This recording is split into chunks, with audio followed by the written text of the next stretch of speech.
YouTube, what's going on? It's Rae-Shell Fletcher here with a tutorial for lock maintenance. Be sure to subscribe, give me a thumbs up, and share this video if it was helpful or useful. So this tutorial, again, I said, is about lock maintenance. You see here, my client is already in the chair and I am retwisting her locks. What you did not see is the shampoo process, and the shampoo process should be taken very seriously because, you know, people are always coming up with these remedies on how to grow the hair, what to put in the hair, but what promotes good hair growth is a clean and healthy scalp. That's what promotes hair growth, and I'll do another video on that later. So anyway, with all clients, especially with locks, there is a 2 shampoo process followed by a conditioner. So what we did first was we went in with a clarifying shampoo to release those toxins in the hair and release all those impurities in the hair. And you're not looking for a really big lather and a lot of soap in your first shampoo, and that's because all it's doing is releasing those, you know, impurities and bringing all of those things up to the surface so that it can be rinsed away. So that is what your clarifying shampoo will do. It will release all those impurities. Once you shampoo that, and I mean shampoo from scalp to end, you do not want to ignore the ends of those locks. It may be very annoying and you may think that you're using a lot of product, but you know, you can't neglect the ends of those locks. Those locks, the ends need love too. So we're going to shampoo thoroughly from the scalp to the end, giving the client a good old scalp manipulation. Rinse that out thoroughly, making sure all of the residue is rinsed away. The hair, the water may be discolored, but that is really showing you the impurities that are exiting the hair. After you rinse well, you're going to follow up with a moisturizing shampoo. Now, the moisturizing shampoo is going to put back all of those proteins and nutrients that you just took away basically with that clarifying shampoo. So you shampoo thoroughly again from scalp to ends, making sure that you are really saturating those ends, making sure that even if you want to rub the locks together, a lot of people are afraid to do this because they feel like it'll make the locks frizzy. But if you are maintaining their locks in the correct way, a slight massage of rubbing those locks together should not disturb that lock. So make sure you shampoo thoroughly and get that scalp clean and those locks clean. Once you rinse that away, we're going to follow up with a deep conditioner. Now, you're going to have to tailor this to your client according to what they need. If it's a deep moisturizing conditioner, or if they just need something instant. If they need something for their dry scalp, like something with some aloe in it, some peppermint in it, or tea tree in it. You're going to have to tailor this and this to your client, and this is where you really pay attention to your client's needs. Whatever the case may be, some people may need a deep conditioner under the dryer, and some people just need maybe a couple of minutes at the shampoo bowl. Either way, you want to massage that scalp in very nicely with the conditioner. Now, you can over condition the hair, so you have to be careful with the amount of product that you're putting in. A little bit should go a long way. You're not trying to use half the bucket on your client. You just want to make sure that you saturate the hair enough to receive that moisture, receive those conditioning agents that makes the hair soft and pliable. Once you do that, you're going to rinse out thoroughly. And sometimes conditioners, they tend to stick to the lock, and that also depends on the porosity levels of your client. It may want to grab that conditioner and hold on to it. That's a whole nother problem.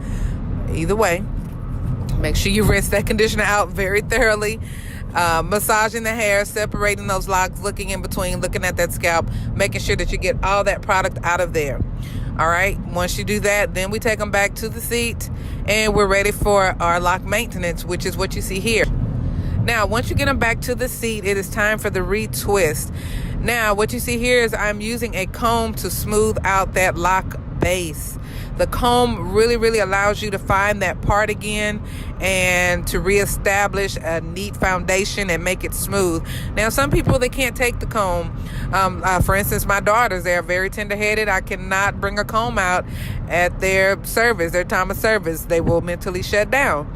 So I have to smooth their lock base out with my fingertips, which is also very effective. So it's going to depend on the stylist preference as well as the client's tolerance level. But at the same time, don't be rough with them. You know, you don't have to twist the lock so tight to where they have a tension headache before they even make it to the dryer. So again, I just take that rat tail comb, redefine that part, and smooth that base out very smoothly. Put the comb down, and if you want to secure it with the ponytail that you have to hold the locks out of the way, or if you just want to stick it in their scalp into another area of the hair, being careful not to stab them. But I find that I move faster as long as I keep all my tools close to me in proximity of that hair. So that's why I put product on in the area that I'm working in. I sprayed my area, saturated with my lock spray, and I saturate the area with my gel in the area that I'm working in, and I just work in that area till I'm ready to move on to the next one. And you tend to move quicker when you do this. So just be careful, don't stab your clients when you put that rat tail comb in there if you're using it. If you prefer to sit it down, do whatever works best for you. This is just the method that I use, but I find moving through a lock maintenance, this lock size pretty quickly, rather quickly, about 20 to 25 minutes, and I'm done with the retwisting portion of the appointment. Again, I secure that lock down with a single prong clip. I prefer single over double.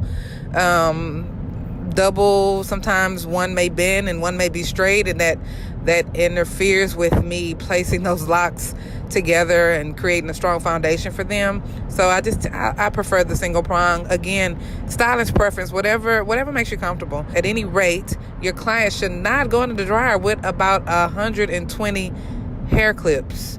You're gonna create tension. Those locks are gonna, if you have that many clips, those locks are too tight. We do not want to create tension, alopecia on those edges. You know, those edges are very, very fragile. We want to just secure it enough. Twist it 3 times with palm rolling or 3 times with your hands. No more than that. Any more than that, the tension will be a little too tight. Secure it down with a clamp. You can use a neck strip around the edges to make sure those edges are laid, and place them under the dryer. Now, that's another thing. Next to being the most important thing as far as shampooing and conditioning and rinsing properly, you want to make sure that hair is drying properly. A lot of clients like to leave early and, I can't stay under the dryer this long and all of these things. But the ultimate goal here is to not create a breeding ground for fungus and bacteria. You want to make sure that hair is dried thoroughly so that you will not have fungus and mold and all of these things. You know, all fungus, mold, and bacteria needs is a dark, damp place to breed. We don't want to create that for our client. We want a clean, healthy scalp that's shampooed and rinsed thoroughly and that's dried thoroughly. So if you got to remove clips throughout the time under the dryer and move that hair around and put the ends up on top of the head, whatever you got to do, you need to make sure that hair is completely dry. And that is it for this lock maintenance tutorial. More videos to come, how to build your clientele, the proper shampoo, shampoos that keep them coming back. These videos are all to come. Thank you for watching. Subscribe below and leave a comment below. Let me know how I'm doing, ways that I need to improve, and or video ideas. I will holler at you later. Until then, keep running for those dreams. It's not gonna come to you. Go get them. Peace.